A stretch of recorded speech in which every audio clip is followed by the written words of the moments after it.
The message that he left for me meant everything to me. I clung to it. I listened to it repeatedly in the days after.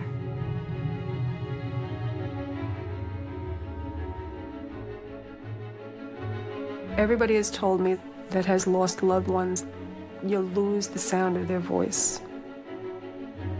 I've probably listened to the message hundreds of times. It's available anytime I want to play it back. It's there. I hear it, and I know it. I'm still very fragile to listen to it, and so I'm comforted to know it's there, but I don't listen to it. On September the 11th, 2001, nearly 3,000 families lost a loved one. The Twin Towers collapsed with such destructive force that only 300 bodies were recovered. But for some families, there is another legacy. Trapped inside the towers, many people tried to make desperate contact with the outside world. Some were able to speak on the phone. Others could only leave messages. Since that day, families have lived with the memory of these final words from their loved ones. Many of these calls have never been heard in public and are featured here for the first time. All are used with the full consent of the relatives, who only now feel ready to talk about them. These recordings shed light on what really happened inside the towers, but they also reveal something more profound about the choices people make in their final moments, who to turn to, and what to say. Obviously a pretty scary experience. I saw a guy fall out of probably the 91st story all the way down. Okay. Now you can stay on the line with me.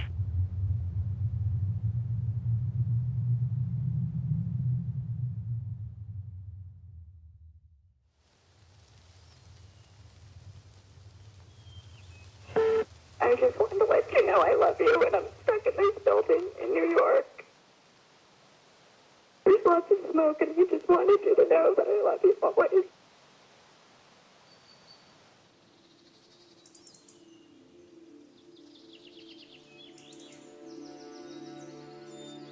My dog, Coco, wakes me up somewhere approximately 5:30 in the morning and wants to go for a walk. So at 5:30 in the morning, I get out of bed, brush my teeth, throw some water on my face. We walk through the woods for half an hour, 40 minutes. I say a little prayer every single day and talk to Melissa. So it's just, I know she's there, I know she's listening to me. I was the last person from the outside world that she spoke to. I'll always remember that.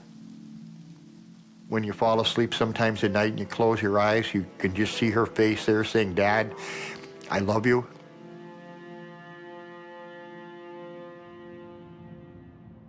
On September the 11th, Bob Harrington's daughter Melissa was in New York for just one day. Aged 31, she was a high-powered business executive and was there to oversee the merger of her company.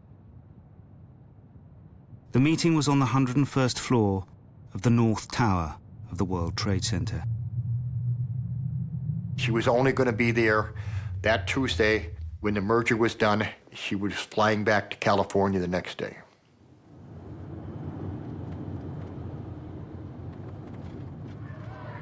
So disappointed. I love you, too. I love you. I don't know if I'm going to be okay here. I love you so much.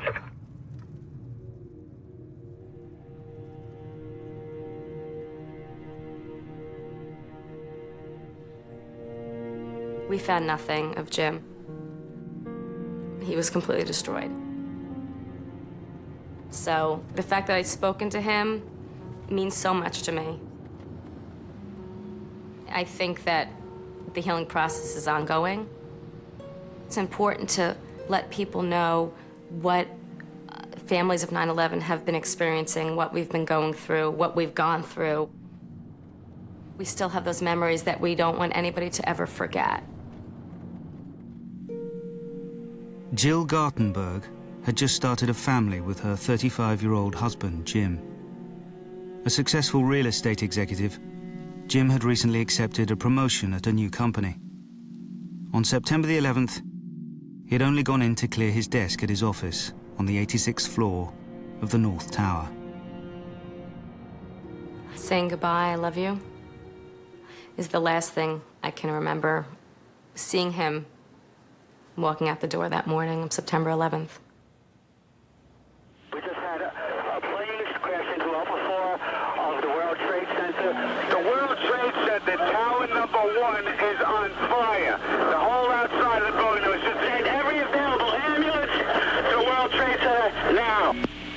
In the minutes after American Airlines Flight 11 collided with the North Tower, the live pictures were flashed across the world. We have numerous people trapped. But those inside were unable to see what had happened. Desperate for information, they made more than 3,000 calls in the first 10 minutes alone. He says he's at the 105th floor at One World Trade Center. At the top of the North Tower, 100 people were attending a conference at the Windows on the World restaurant.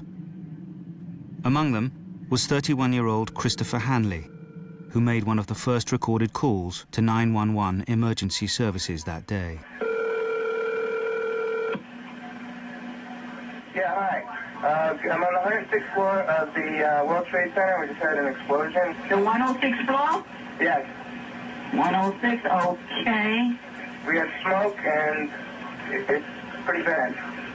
We can't get down the stairs. All right. We had about 100 people up there. Do not leave, okay? There's a fire or an explosion or something in the building. All right. I want you to stay where you are. Yes. All right. We're there. We're coming up to get you. See the smoke coming up from outside the windows down? All right. We're on the way. Just sit tight. All right. Just sit tight. We're on the way. All right. Please hurry. Christopher was our only child. It was so special. To be able to have the 911 audio was really very important. The most emotional, poignant moment for me is when he asked him, "Please hurry," and "Thank you." To be able to have that Presence of mind under pressure like that, I thought was just remarkable. I was really proud of him. I mean, to be able to keep that cool and request, "Please hurry." I think that was his last words.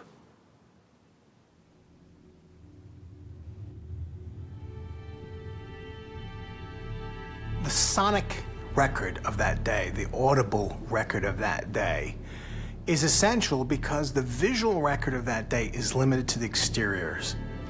What we see with our eyes are two buildings in flames. And these calls and these radio transmissions, they show us through sound what we couldn't see with our eyes. They're part of the fabric of the day that we wouldn't know or have any understanding of without this sonic record.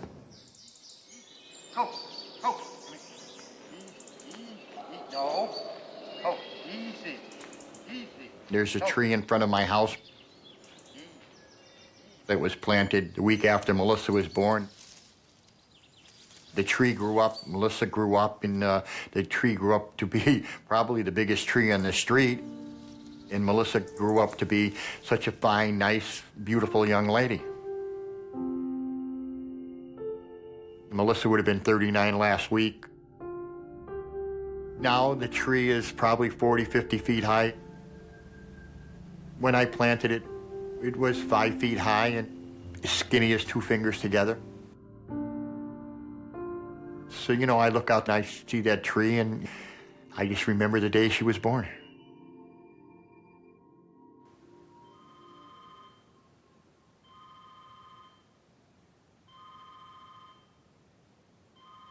September 11th started like any other morning. Woke up, put a pot of coffee on. I was making the bed and the telephone rang. I don't usually answer the phone because having been in construction my whole life, people call up, have a tendency to want you to do a job for them for nothing or give them some advice, so I don't usually answer the phone. But this morning, I did. It was my daughter, Melissa. I knew she was in New York. I didn't know anything that had happened at that particular point in time. Melissa was a little hysterical. I told her, honey, you have to slow down so that your father can understand what the problem is. She got her composure, said to me, Dad, I'm on the 101st floor of the World Trade Center and a bomb just went off. In my bedroom was a TV set. I turned it on, happened to be on CNN. I saw the fire, I saw the smoke. I was heartbroken. She told me the fire wasn't her major concern, but there was an awful lot of smoke. So I said to her, honey, I said, can you see an exit sign? She said, yes, Dad. And I said, well, under all the exit signs, honey, are stairwells. I said, you get to that stairwell as fast as you can and get out of the building. But unknown to Melissa and her father, all 3 of the stairwells had been destroyed. Trapped just 3 floors above the impact zone, Melissa would have no means of escape. She was in trouble, and she called her father for help. I was 130 miles away. There was nothing I could do but give her advice. We exchanged I love yous.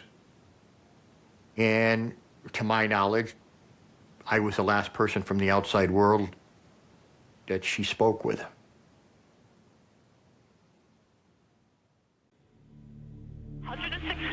There's no injuries, but the people are trapped. They don't know where you're on the 106th floor of the World Trade Center. All right, we're there. We're taking care of it. Okay. In the immediate aftermath of the attack, the emergency services were overwhelmed by thousands of calls from the North Tower. Remain in the location you are, but something by the door to block us. Stay where you are. We have you on the 92nd floor, southwest corner. Sure, if you can get out of the building, then get out of the building. If you can't, just remain there and somebody will get you. How many other people are with you right now? 200?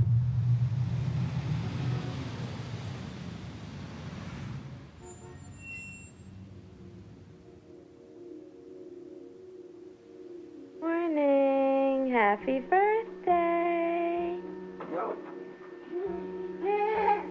Wow. Okay, you want to open this? This is Nicole. This was my favorite toy when I was 2. I hope you like it. Love, Natalie. I think 9/11 comes up pretty regularly in everybody's lives. I mean, you watch television, you go to an airport, anytime you travel. You didn't go to Zita's house? Granny? So much has changed since 9/11. Everybody talks about 9/11. It's in the newspapers probably every day.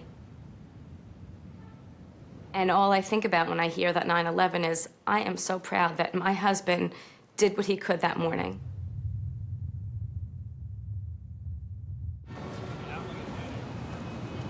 Jim Gartenberg had accepted a better paid job at a new company 4 days earlier. Welcome news, as his wife Jill was pregnant with their second child. September the 11th was his last commute to work at the North Tower.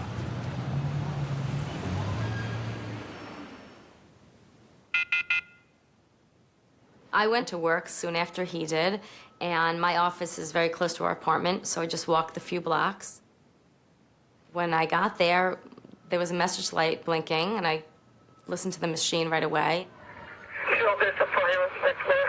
I love you, Jill. I love you. I don't know if I'm going to be okay here. I love you so much. And that was, I didn't even know what that meant. I listened to the message actually several times because I wasn't really sure what he was saying. I couldn't believe what he was saying. Just a minute later, I spoke to him. Unlike the message on the machine, which sounded frantic, when I first spoke to him, he sounded very calm, very controlled. He said to me, I'm gonna be okay.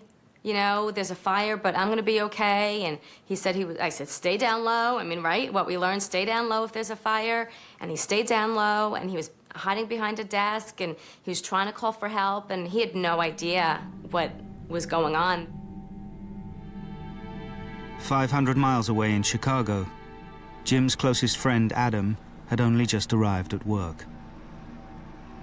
I turned on CNBC and they said, you know, we go live to the World Trade Center, and there was smoke coming out of the building.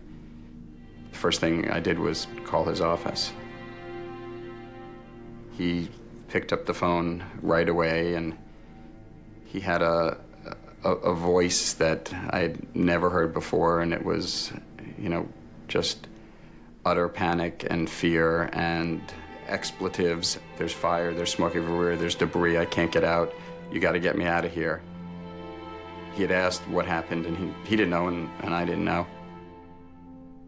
Jim Gartenberg was on the 86th floor of the North Tower. Although he was 6 floors below the point of impact, Jim and a colleague were trapped by debris as the floors collapsed above them. His comments were then real calm. Okay, what are we supposed to do? And I told him, there's fire and it's going up, you need to get down.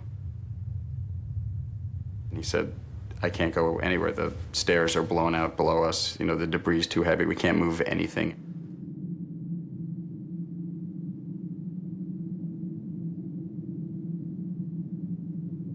It was very unusual that people outside had almost a greater sense of alarm and urgency than the people inside who were in the dark. Families were seeing the billowing smoke and the flames licking up the side of the building. It was just a terrible responsibility for the people on the outside to have to say, it's worse than you think. 15 minutes after the North Tower had been hit, most people in Tower 2, the South Tower, were still at their desks and watching the tragedy unfold. Amongst them was 24-year-old trader Brad Fetchit, who left a message for his mother to tell her he was safe. Hey, Mom, it's Brad. Just wanted to call and let you know, I'm sure that you heard that a plane crashed into World Trade Center 1. We're fine. We're in World Trade Center 2. I'm obviously alive and well over here, but obviously a pretty scary experience. I saw a guy fall out of probably the 91st story all the way down. So you're welcome to give a call here. I think we'll be here all day, but give me a call back later. Love you.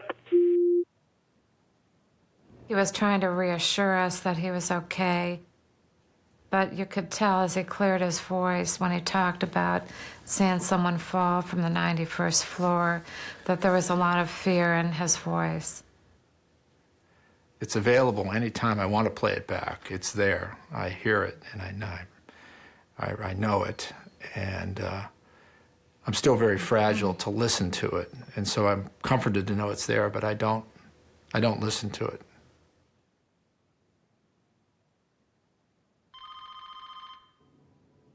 Eight floors above Brad in the South Tower was 42-year-old systems analyst Shimmy Beagleisen.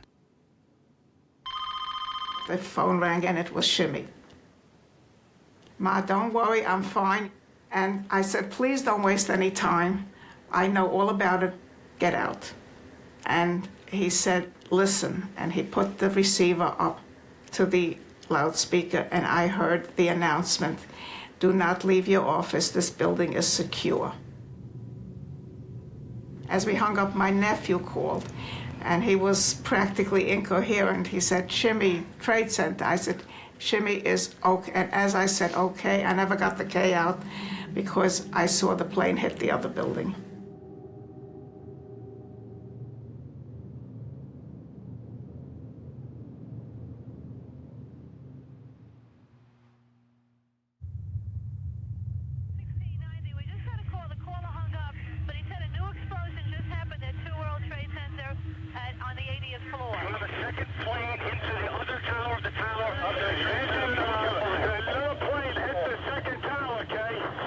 At 9:03, 17 minutes after the North Tower was struck, United Airlines Flight 175 flew into the South Tower.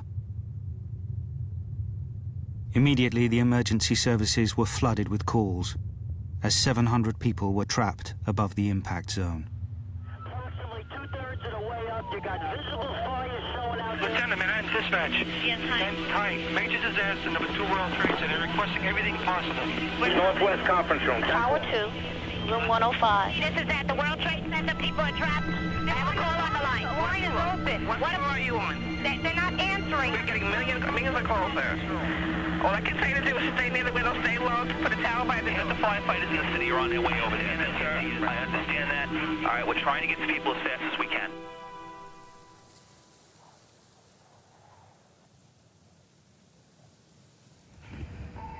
Mom, it's Steven.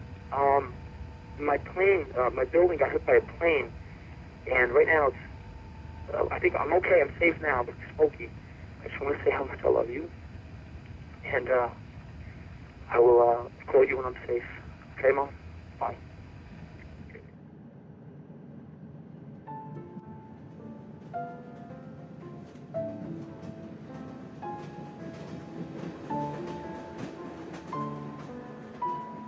It's a tribute to Stephen that at the moment of his death, it can be said that he was on good terms with every member of his family.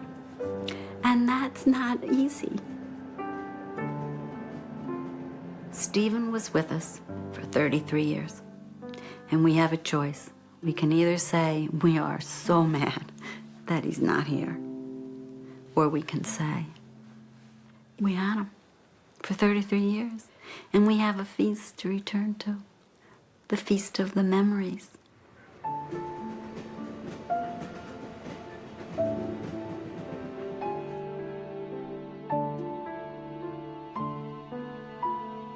The family came, girl, boy, girl, so there was a little triumvirate at the top.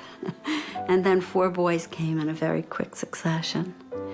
And Stephen was the third of that group of 4.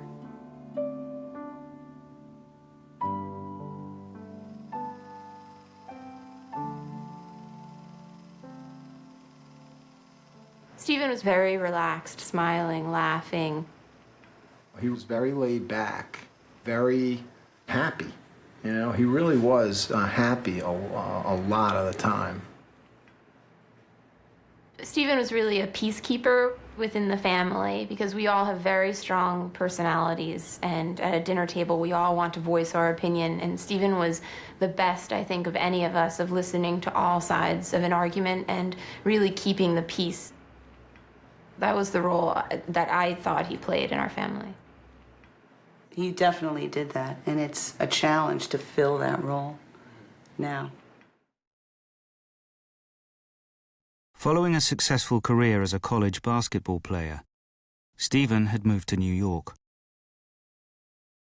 At 33, he was now a trader with an investment company in the South Tower.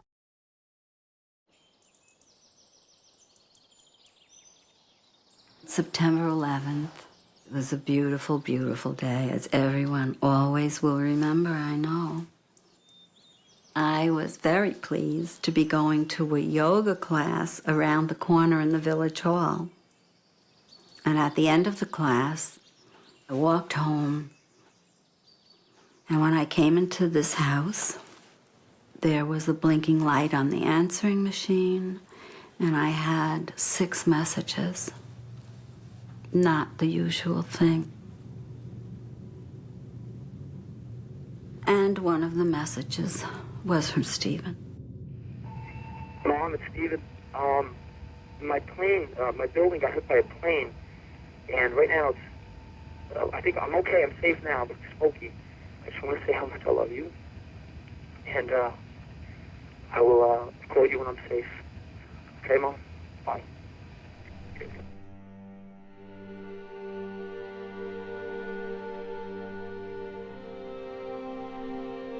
Stephen worked in the South Tower. He was on the 89th floor. He said that he was going to call me and that he was going to be all right.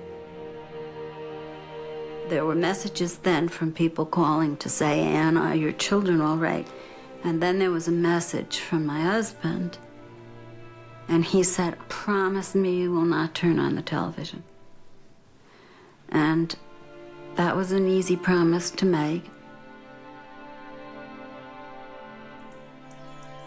I just went out in the backyard and I sat in a plastic, those $5 plastic chairs under a tree, and with the phone in my lap, preparing myself for what I would need to face. Two Worlds, you're on the 88th floor, northwest corner. Okay, now, you can soak in wet towels, and you can put them at the doorway. And you're on 2 World Trade, right? You're going to hand the door.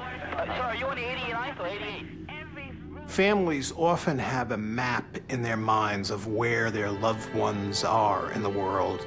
You know, if somebody in your family is working at a place that has now become the center of all the world's attention, and there's a calamity unfolding, in your mind, you're trying to place your loved one. Where are they in relationship to this terrible series of events that's unfolding? I feel so bad that we can't do more. You don't know. Oh, boy. It's an awful thing. It's an awful, awful, awful thing to call somebody and tell them you're going to die. That's an awful thing.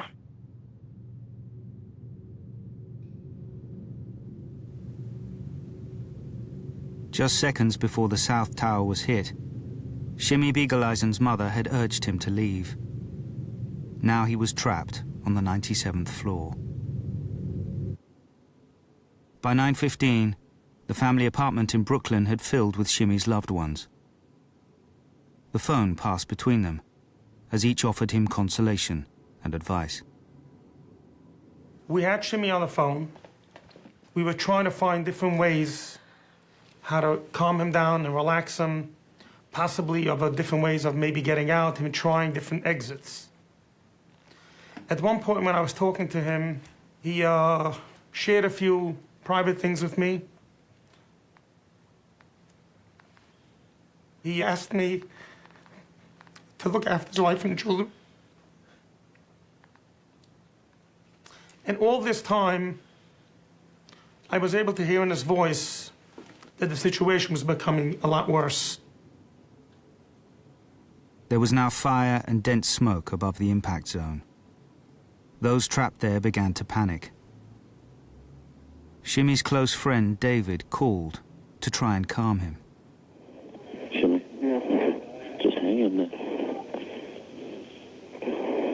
Just breathe slowly through the towel. You breathing through the towel? Okay, it's fine. Everybody's fine. Everybody's very calm. Everything's going to be fine. You have to stay calm. Everybody here is calm, I promise you. The girls don't even know because they're in school. Your parents are here. They're very calm. Just keep your head straight. Okay, do you see smoke by the window? The fire department wants to... You can't see? Do we see smoke by the windows? The fire department wants to know. No smoke by the window. No smoke by the window. Listen carefully. As a last resort, break the window as small as possible just to get a little air in. Okay, but you follow? Yeah. Okay, how so? They said the last resort we should open the window just a little bit to get some air in. Can you open the window or you have to break it? Yeah. Huh? You have to break it. Yeah. Okay, Shimmy. Yeah. Break the window. Break the window. As little as possible. Just get a little air. Just get a little air. Okay. If you're running out of air, If you're running out of air, we should do that. Okay. Okay? I'm very grateful that he was able to spend his last moments speaking to the people who were closest to him. At the end of your life, I would imagine you want some sort of comfort, and I hope, and it seems from what everyone has told me, that he was given that. That's all I could hope for.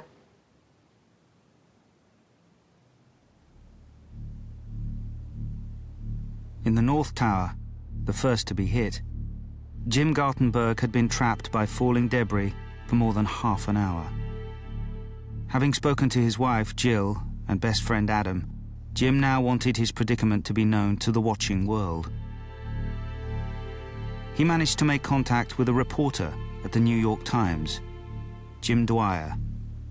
I spoke with him several times that morning, and I was trying to understand what his predicament was, why he couldn't get to to the stairs or why he couldn't get to an exit. And he said that, the walls were cracking and folding over, and he couldn't get to where he needed to be. Mr. Gartenberg seemed to be very directed, very focused. I mean, he was, there's a sense of great urgency in his voice, but I didn't feel like he was panicking. He wanted people to know where he was and that he couldn't leave the building. Happy birthday to you. Happy birthday to you, Nicole. Yay!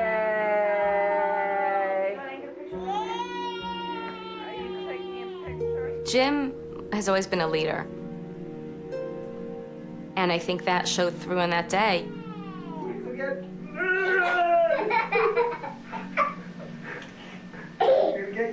Nicole, is Daddy so funny? When I first met Jim, he was the president of the Michigan Alumni Club in New York. I saw the way that he was running this meeting and the way he was interacting with people and his leadership skills. There was all these qualities about him that all of a sudden I said, wow, this is a really special guy. After speaking to the New York Times, Jim's next call was to a local TV news program. At 9:32, 45 minutes after the North Tower was hit, Jim went live on air. Jim Gartenberg joins us. He was on the 86th floor of, I'm not sure which tower. Was it the north or south, Jim?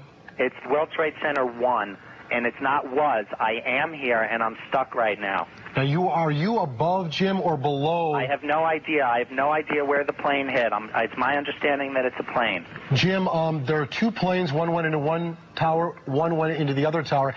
What do you see around you? I mean, are you in smoke? Are you in fire? I mean, the first thing that I want to make clear is that I'm stuck on the 86th floor. A fire door has trapped us. Debris has fallen around us, and part of the core of the building is blown out. How many people are with you, Jim? I'm with one other person, and I'm told that people are aware of this. I'm on the 86th floor on the east side of the building facing the East River. And what time did you get... If I'm on the air, I want to tell anybody that has a family member that may be in the building that the situation is under control for the moment, and the danger has not increased. So please, all family members, take it easy. I got a phone call from a friend of mine on my cell phone saying, Jill, Jim's going to be okay. He was just on national television, and he said he's going to be okay. She told me what he said and how confident he was about it. They broadcast his voice. I still have tapes of that and listen to it, and it's eerie. The voice that I hear on that is not his, and it's just so odd as far as the voice is concerned. But his message was unbelievably calm and brave and stoic. Having seen that was just a tremendous tribute. I think for a lot of people to be in crisis mode, they would just sit there and scream. And Jim would kind of regrouped with himself, it seems like, and said, okay, this is the situation, how do I best deal with this? And he reached out to as many people as he could, trying to figure out what resources he had to be helpful in this situation. I mean, he had the sense of mind to do that. And the danger has not increased, so please, all family members, take it easy. I think that was wonderful, but I knew in my heart he was not going to be okay. You guys coming in for building number 2 on the 97th floor, people trapped. 91 floor? We're all around the building. We're completely around the building. We're into the building now, okay? 2,000 people were trapped in the North and South Towers. By the door to block the smoke and stay where you are. We're sending people upstairs. The fire department's coming upstairs. Firefighters from across New York were sent to the scene. They're coming. They're downstairs. They're on the way. Knowing what he might soon face, fireman Walter Hines left a hurried voice message for his wife. Message. Hi, Ron, it's me. Just want to let you know I love you and the girls. Tell my mom to, we're going down to that trade center thing, the second plane that just crashed into that building. So we're on our way down there. I love you. I'll talk to you later. Walter knew this was so serious. I could tell from the sound of his voice. He knew this was something he might not get out of. And I think that he just needed to let us know that he loved us. The voice message that Walter left is still on his business phone, which I've kept in his office. I've probably listened to the message hundreds of times. Everybody has told me that has lost loved ones that you lose the sound of their voice, that you can't remember the sound of people's voices after they've gone. And I tend to think that that's true. I think it's a good reminder to have Walter's message for my daughters, that they can continue to hear him.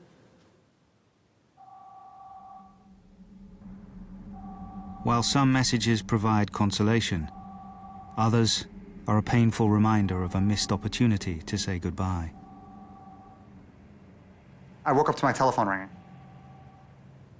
I worked nights at the time, so I didn't want to be bothered. And then my cell phone rang again. And I'm like, I'm not going to answer it. I'd say it was probably about 1 o'clock in the afternoon that my cell phone rang with a message. Saved message. Neil, it's Brian. A plane crashed into the trade center. It's on fire, and I'm in it. And I can't breathe. Tell everyone I love them. I don't get out of here. End of message. Brian left that message, and that must have been the first or second phone call that I received that morning. And I mean, I just didn't realize it. You know, it's really hard to struggle with, you know, what would have happened if I answered the phone? You know, but I mean, I couldn't do anything, even if I did answer it. I keep the message on an MP3 file, so I have it on CD, I have it hidden away in a safe, I have it, you know, on every hard drive I have it like everywhere just so that nothing happens to it. It's Brian's last words. I mean, that's one of the reasons why recordings were made, was so people could record their last words. You know, I mean, I think it gives me a little bit of guidance. I like draw from Brian's strength when I hear the message.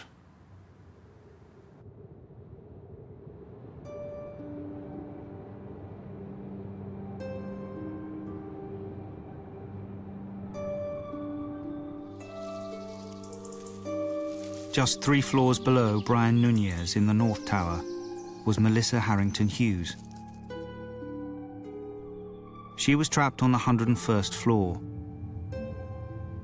Shortly after the first plane had hit her building, Melissa had called her father. But 55 minutes later, he'd heard nothing since. When we stopped our conversation, I thought she sounded in control of herself, and knowing my daughter Melissa the way I knew her, I didn't think she would have any problem getting out of the building. Whilst Melissa's father watched the events unfolding at home, her only brother Michael was at his office in Boston when he heard the news. I just started crying and just couldn't believe it. And really couldn't muster any words to anybody. I kind of had to go back up to work and say, I gotta go. I was just thinking, I hope she got out. I hope she got out. Either by a stairs, elevator. Maybe they were gonna bring helicopters, I didn't know.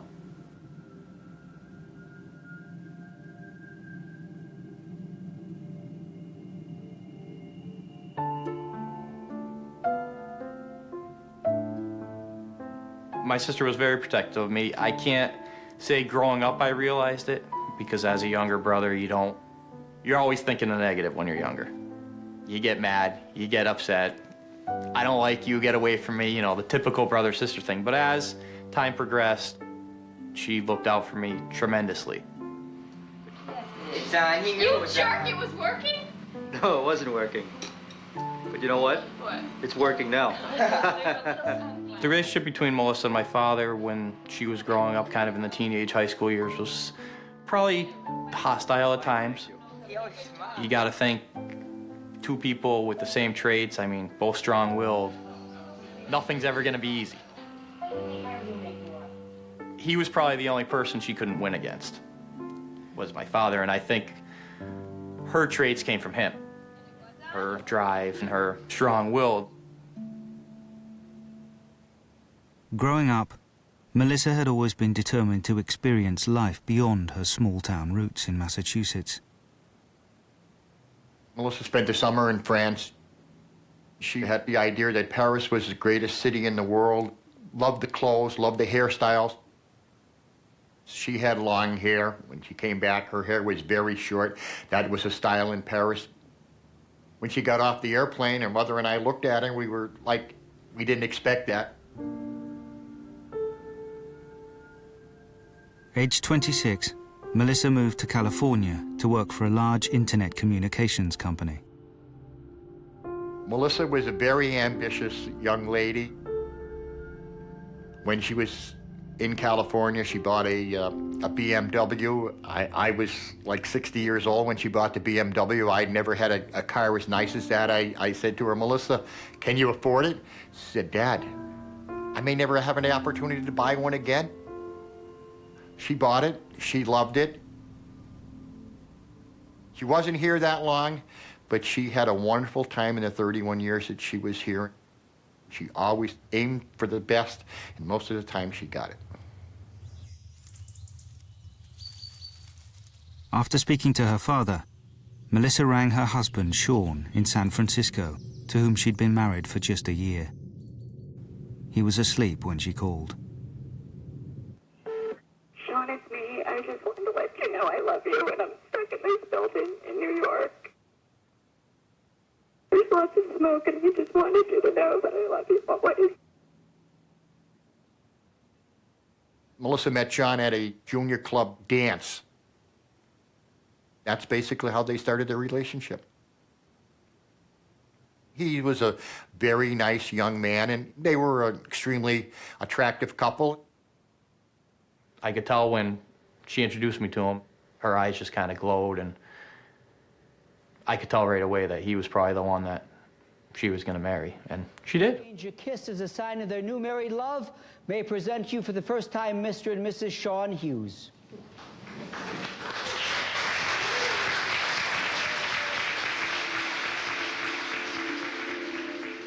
When I heard her message to Sean, I heard in her voice hopelessness.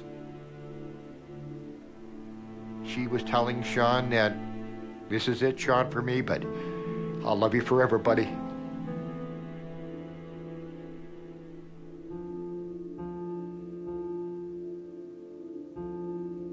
I don't know if I could say it was a good thing. It was good to hear her voice. Good to see that she called her husband. Emotional when you heard it. All sorts of different emotions coming out. Obviously sad because you're assuming when you hear it that she can't get out, but like I said, good emotions because I could hear her voice. It's always good to hear the voice.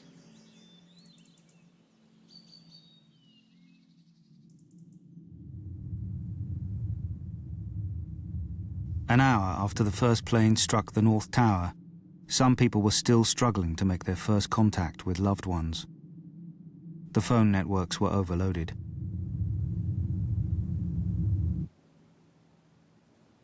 By the time 41-year-old Tom McGinnis managed to get through to his wife, he already knew there was no possibility of escape. Right away, I said, "Where are you? Where are you?" And I'm almost annoyed because he's not answering me. And then he says, "We're in a conference room that we can't get out of. We're trapped in a conference room."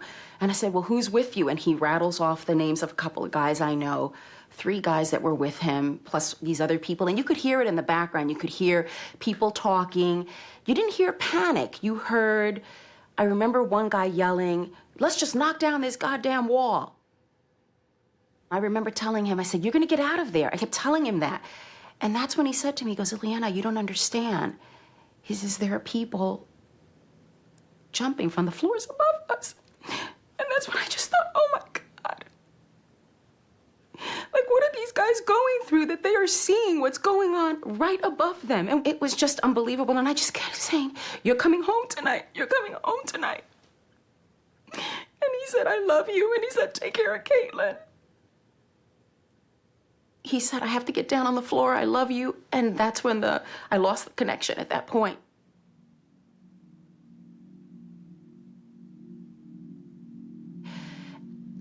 There is a great comfort in the fact that I got to talk to him. And the funny thing about that comfort is it was not a great comfort that day or even, weeks later. But it's a great comfort now. It was a great comfort months later. And the reason it was a great comfort is because, it's not so much for me, but I feel that it was for him. It was his chance to say goodbye, his chance to say, take care of Caitlin. He said, it'll be a miracle if we get out of here. He knew he wasn't going to get out.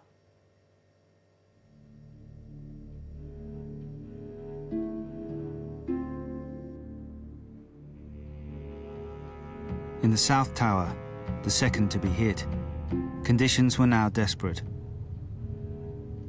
Stephen Muldery worked alongside a group of close college friends, all former high school athletes.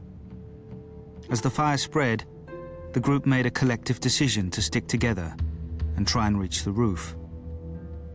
They now faced a grueling 21-story climb up the stairwells through heat and smoke.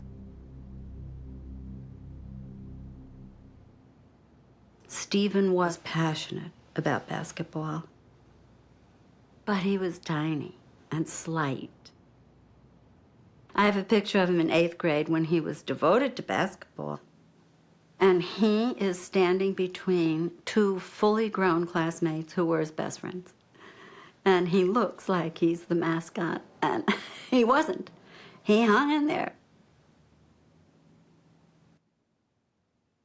I feel basketball was a critical element in the person he grew to be. He never lost the fire or the desire. I saw it in the aftermath of Stephen's death, when the loyalty of all the people he had played basketball with was made evident to me. And I saw the gifts that had come from the teamwork.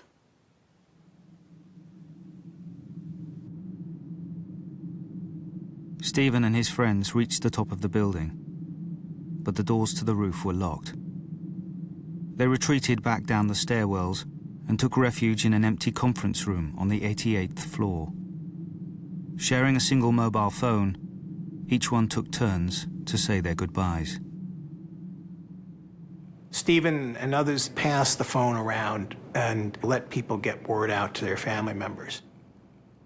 And at this point, there was a sense of dread among those people making the calls. There was a sense that they were doomed. People used their last minutes of conversation to talk with their families and their loved ones and their friends. They said, you made my life better, I want you to take care of so-and-so. I want you to, know this about the truth of our lives.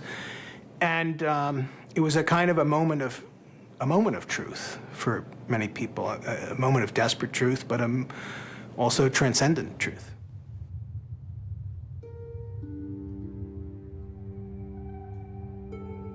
"65 minutes after the North Tower was hit, a string of desperate calls was still being made from the building. For the family of 37-year-old Jeffrey Nussbaum, his struggle to live is documented in agonizing detail. My phone rang, and it was Jeff. And Jeff told me that the room is filling up with smoke. It was difficult for them to breathe. He told me the sprinkler systems went off, and they were like ankle deep in water. When you're so emotionally involved, you don't look at your wristwatch. And the phone company sent me a breakdown of his phone bill. I waited over 2 years for him to be identified. So anything is cherishable to me. And what was identified was so microscopic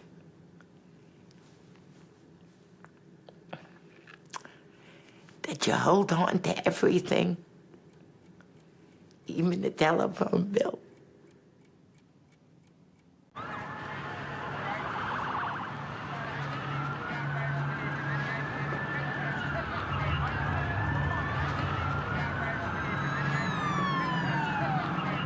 By 10 o'clock, the rescue operation had made very little progress.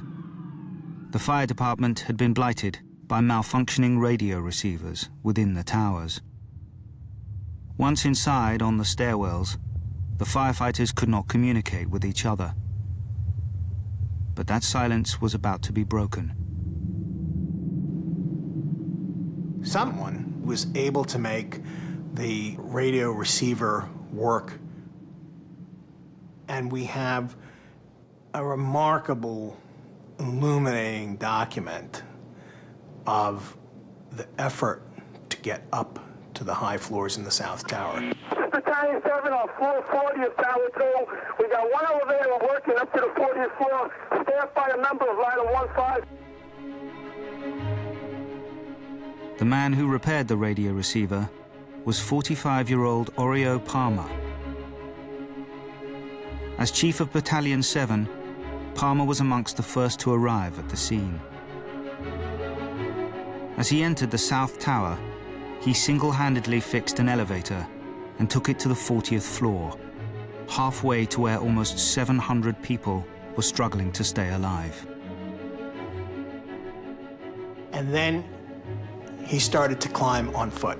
And because he was a very, very fit man, he was able to make tremendous progress. He had run marathons, he ran half marathons. We're on the 43rd floor. There's stairway B. What floor is we trying to get up to, Oreo? I'm up to 5'5". He went 12 floors in 10 minutes, wearing all the bunker gear, which at 50 or 60 pounds. We're going to have to hook it. I'm on 69 now, so we need a higher ground, please. These stairway walls have been compromised on 73 and 74. The walls are breached, so be careful. Okay. When I first heard Oreo's voice on the tapes, you can tell he knows he's in a race against time. Oreo's conserving his oxygen, he's conserving his energy. That's why there's not a lot of chatter on his part on the tape. 6 more to go. During his ascent, Palmer discovered that one stairwell, the south, was still intact all the way to the impact zone and beyond. For the hundreds trapped there, this stairwell could have been an escape route. What stair are you in, Oreo? South Tower, South Tower. The 78th floor in the South Tower was the bridge point between living and the dead. It was a transfer spot in the elevator system, and a lot of people had mass there. And when the second plane hit, a lot of them were killed outright, a lot of them were injured and waiting for help. And Oreo Palmer was rising and racing to that point to get to them. We got two isolated pockets of fire. We should be able to knock it down with 2 lines. Where you know that? 78th floor, numerous 1045 code lines. 478. That's all here. Numerous civilians there. There's 2 engines up there. All right, 10-4, we're on our way. Oreo got up there pretty quick. Anyone who was wounded or dying, to know somebody was able to get up there, they knew there had to be a way out. The people who were there at the point of impact, to have seen him, I can only imagine there must have been some elation or euphoria that's probably undescribable. Maybe. Just to see him and realize there's some hope here, thanks to this guy who just made it up here.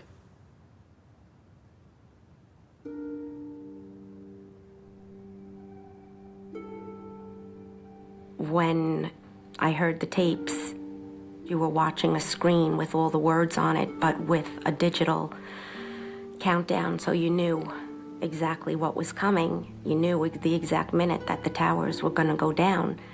And you can't help but feel like you want to jump out of your seat and say, hurry up and get out of there. You know, you have one more minute before it comes down. And that's the hard part. That was the hard part.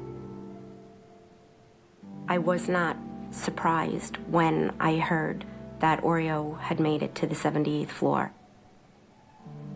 He made it up to the point of impact, and it's amazing. He left a story behind.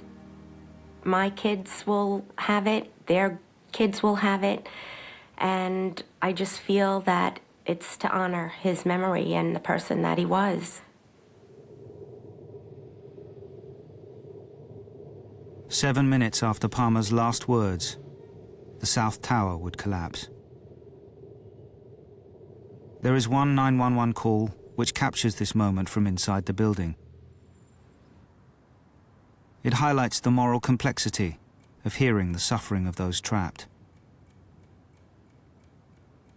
From the 105th floor of the South Tower, father of 3, Kevin Cosgrove, was still speaking up until the moment when the tower fell. His words haunt me, and I try not to think about it, but it's also, in a way, kind of a comfort to know where he was and what he went through and what he was trying to do. And not many people have that. Parts of Kevin's call were deliberately made public when it was played by the prosecution in the trial of a key 9/11 terrorist. It was used to illustrate the human suffering on that day. The first copy of it wasn't cleaned up at all. There was a lot of background noise, and it was hard to hear what he was saying. And it was certainly hard to listen to him not being able to breathe very well. Smoke, right there, 105, 2 power. All right, sit tight. We'll get to you as soon as we can. There's some staying up, but the smoke's really bad, man. We can barely read. That's all we can do. Where are you? What's where you guys up to? We're getting there. We're getting there. Doesn't feel like it, man. I got young kids. I understand that, sir. I got lots of people up here. I understand. I know you got a lot in the building, but we're up on the top. Smoke rises. It's right there. We're on the floor. We're in a window. And then I had to be in green now. Can't see. Okay. Just try to hang it there. I'm going to stay with you. It's easy you're in an air-conditioned building.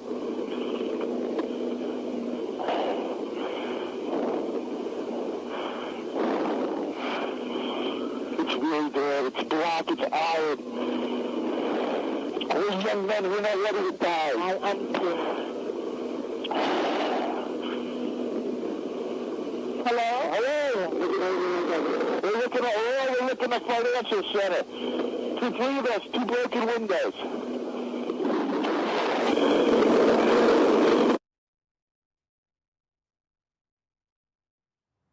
His building began to collapse.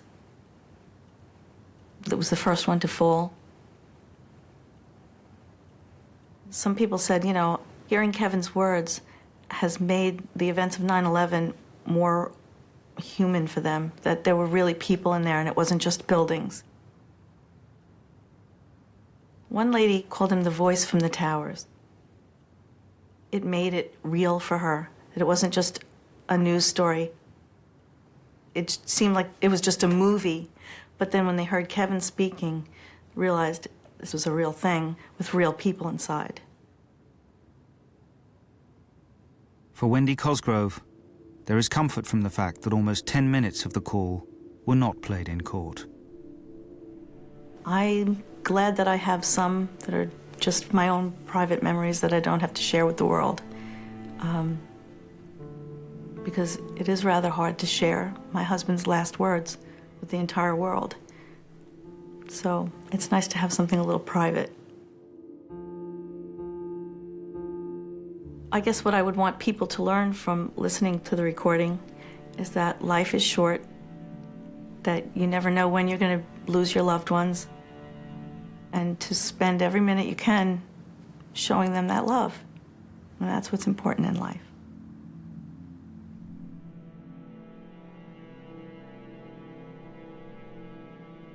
After 62 minutes, the South Tower, although the second to be hit, was the first to fall. Almost 1,000 civilians and firefighters died.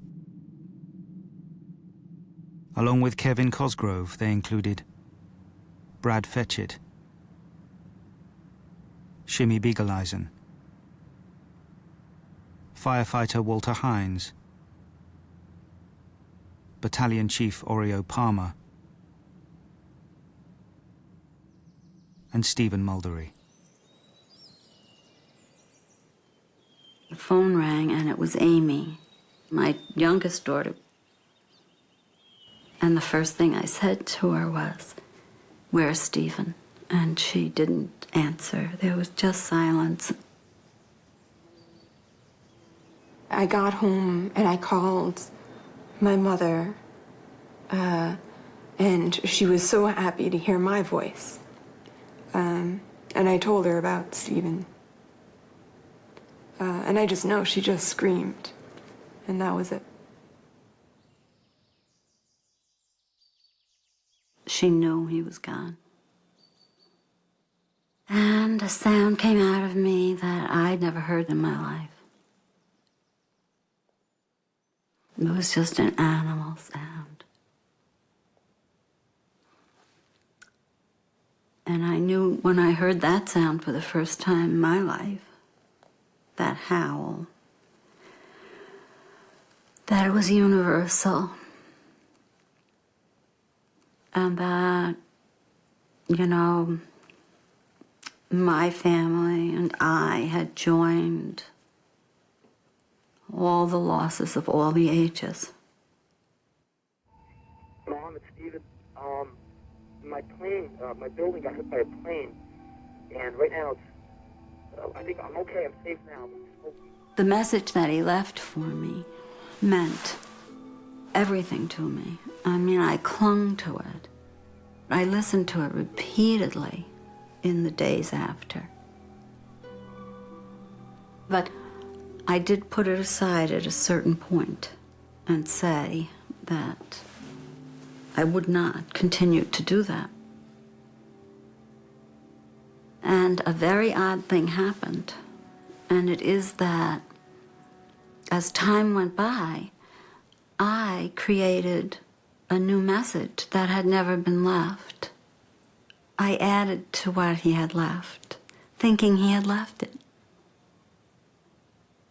In his message to me, he said, "I'll be all right, and I will call you." In the message that I then began living with, you know, maybe a year after, was, "I'll be all right, and you will too." I made him say it in my memory over and over and over again.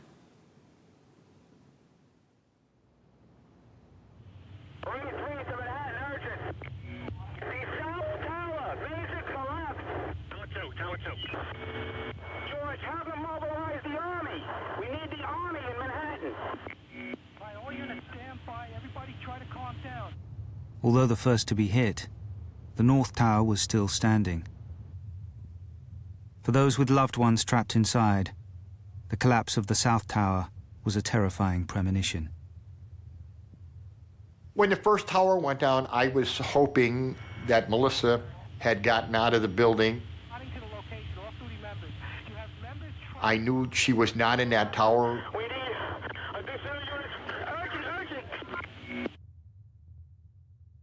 Dad really wanted her to call back. Sean had told us that she had called him. He really wanted her to call back again.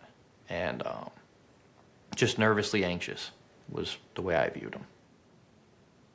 As a parent, you always want to have hope. I thought that if there was a way to get out of the building, that Melissa, at that point in time, that she would have been out of the building. I was on the phone with one of Jim's friends when the first tower collapsed. All you could hear if you listened in on the call was just crying and wailing. And then this, after about 5 or 10 minutes of that, this sense of calm that, oh wait, that's not his tower. It feels strange to report on the events of that day, that we just isolated Jimmy's safety and how we could distance ourselves from the horrific event and the casualties that everybody else faced. But that felt like our duty. My parents were down in Florida on September 11th. They were not watching television until I told them to turn it on. My father was counting the floors to see, because he saw it on television. He was trying to figure out if Jim was above or below where the plane had hit. The first thing my father said to me was, he was such a great father. You know, and I said, that makes it real, because for me to think he's not going to make it out is one thing, but for my father to say that, because if it's in the past, that made it real, more real for me, that this was really, his life was ending.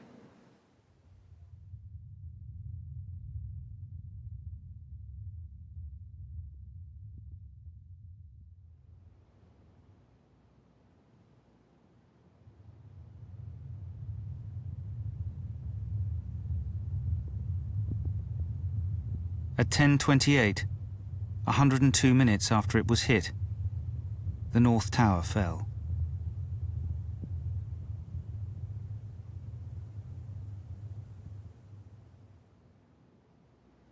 I saw the tower fall. Yeah, I saw the tower fall down. And I knew for sure I'd never hear from him again. I saw his life end right there.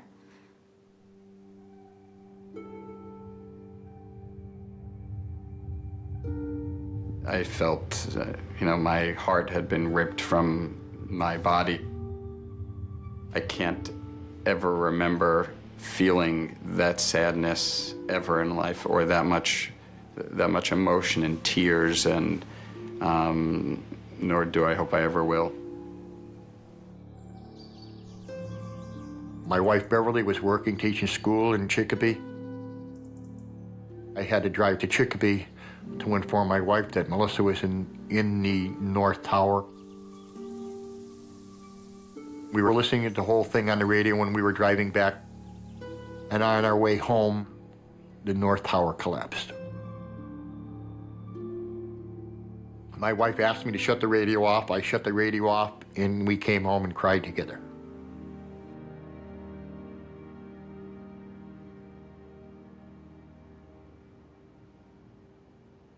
When the North Tower collapsed, 1,402 civilians were killed.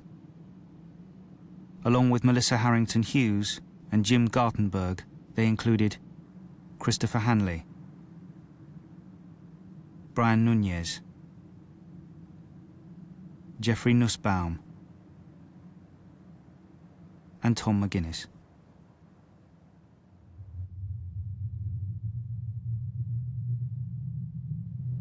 The question really about the Trade Center is, what are our memories made out of? Are they made out of images and myths? Are they made out of the hard facts? The audible record of that day is essential, because if history is going to be a tool for the living, if memory is going to be something that we can rely on, then you can't blink, you can't turn away. You have to say, this is what happened, and this is how it happened. For the families, the pain of September the 11th may never recede. But now that several years have passed, they are beginning to understand the profound legacy of their loved ones' final words. My mother is very philosophical. She doesn't get stuck by something like this. I think she recognizes it and it sort of absorbs it and tries to make the most of it, and she looks forward. So she's doing well, I think. The world doesn't stop for every tragic loss of life. And, I kind of wish the world could. The world gets too busy, And I understand. You can't. You'd be in constant grieving. It's too easy for me to fall into a place where life is only about endurance. And I think that's a very poor way to live life. It's ignoring all the gifts you're given. And I didn't want to be that way. I didn't want to be that way. And, you know, I can say that I don't think I have. Jim called me, you know, instantaneously as soon as it happened. His first response was, he needs to talk to me. To have his voice, just to have his voice it's nice. Even though it's panic mode, it's some last memories. Good job, Nicole. Keep going. When Jim passed away, I was 3 months pregnant. You know, here I am with this special gift, as far as I'm concerned, that he left me with. And to me, that's so important that we had that. She has his personality, she's quick-witted, and her sense of humor is just like him. You're fast. Good job. So knowing that, you know, she's such a part of him, and that my other child's such a part of him, it makes me happy, that part. I was the last one from the outside world to talk to Melissa. We were able to say how much we loved each other, and I think of it constantly, all of the time.